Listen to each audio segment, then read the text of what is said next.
Police আমাদের হামলা করুক যা করুক আমরা অবস্থান আমাদের অটল আছি। আমাদের জীবন যাবে তবু আমরা আমাদের অবস্থান থেকে এক পা হটবো না। আমাদের এখন একটাই দাবি, আমাদের অধ্যাদেশ লাগবে।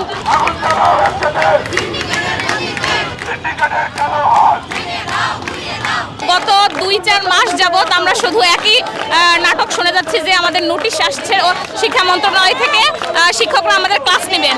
But at the same time শিক্ষা মন্ত্রণালয় বারবার বলতেছে যে তোমাদের ক্লাস নিতে হবে, মানে টিচারদের বলতেছে ক্লাস নিতে হবে, কিন্তু তারা কখনোই রাজি হচ্ছে না ক্লাস নেওয়ার জন্য। তাদের মূল সমস্যা কি আমরা জানি না।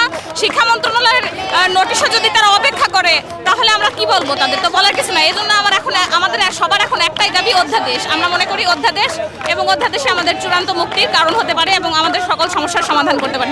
স্কুলিং পদ্ধতি হোক আর বা কলেজিক পদ্ধতি হোক, যে কোনো পদ্ধতি হোক, শিক্ষার্থীরা যেন তাদের শিক্ষা কার্যক্রম শুরু করতে পারে এবং তারা তাদের শিক্ষাঙ্গনে ফিরে যেতে পারে। আমরা আন্দোলন চাই না, আমরা চাই সমাধান। কিন্তু তারা সমাধান না চাই, তারা শিক্ষা মন্ত্রণালয় ক্লাসের জন্য নোটিশ দেওয়া সত্ত্বেও তবুও তারা শিক্ষা কার্যক্রম শুরু করে নাই। তারা শিক্ষার্থীদেরকে তাদের ক্লাসে ফিরে নিয়ে যায় নাই। তারা তাদের অবস্থানে অটল আছে। তারা চাইতেছে যে ইউনিভার্সিটি না হোক, অধ্যাদেশ না হোক। মাস আগে আমরা পরীক্ষা দিয়েছি, ভর্তি পরীক্ষা, কিন্তু আমরা ক্লাস করতে পারিনি। কারণ হচ্ছে আমাদের অধ্যাদেশ দেওয়া হচ্ছে না।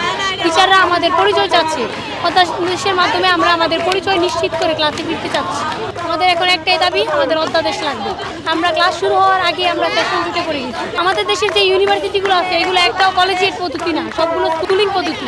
তাহলে একটা ইউনিভার্সিটি তো স্কুলিং পদ্ধতিতে হবে, আর স্কুলিং পদ্ধতি হলে আমাদের শিক্ষা ব্যবস্থা উন্নত হবে, শিক্ষার মান উন্নত হবে। পরিচয় নিয়ে এখানে এক্সাম দিচ্ছি, তাইলে কেন আমরা পরিচয়হীনতায় ভুগতেছি?